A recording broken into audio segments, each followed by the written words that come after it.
নবী বলেন, এই যুবক তুমি এত অঝোর দ্বারায় কাঁদো কেন? কয় গুনাহ করেছি। গুনাহ করেছো, আমার মাওলা পাকের রহমত সম্পর্কে তোমার কি ধারণা নাই? বলে, ও পয়গম্বর, আমার মন বলে আল্লাহর রহমত থেকেও বড় গুনাহ করেছি। জমিন থেকেও বড়? কয় হ্যাঁ। আসমান থেকেও বড়? কয় আসমান থেকেও বড় গুনাহ করে ফেলেছি। এইভাবে বলতে বলতে বলতে বলতে এক পর্যায়ে যুবক বেহুশ হয়ে গেল।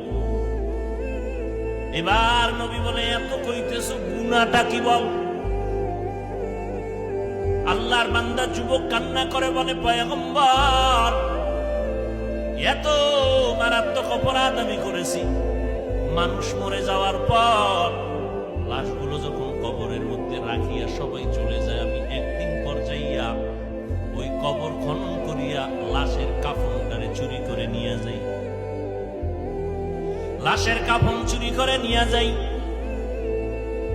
কিন্তু একটা ঘটনা আমাকে এত পরিমাণ কাঁদাইতেছে। এলাকার মধ্যে এমন একটা সুন্দরী রূপসী নারী যুবতী, তার ইন্তেকাল হয়ে গেল।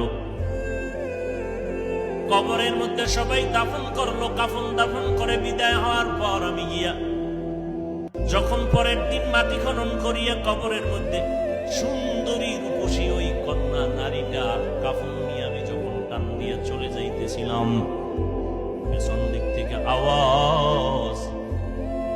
এক পর্যায়ে আমি আবার ওই লাশের সাথে জিনায় লিপ্ত হয়েছিলাম। এরপরে যখন কাপড় নিয়ে রওনা দিলাম, হঠাৎ করে ওই যুবতী দাঁড়ায় গেল।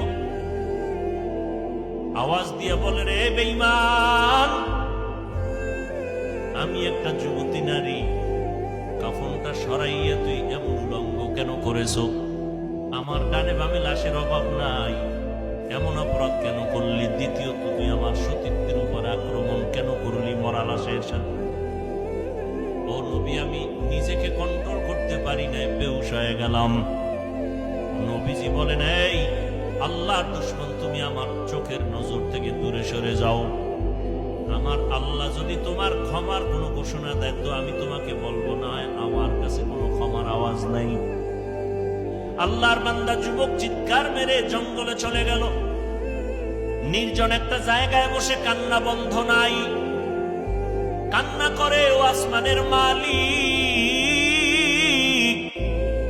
ও জমিনের মালিক, তোমার নাম রহমান, তোমার নাম রহিম, তোমার নাম গফফার। ও আল্লাহ, আমার কি নাজাতের কোনো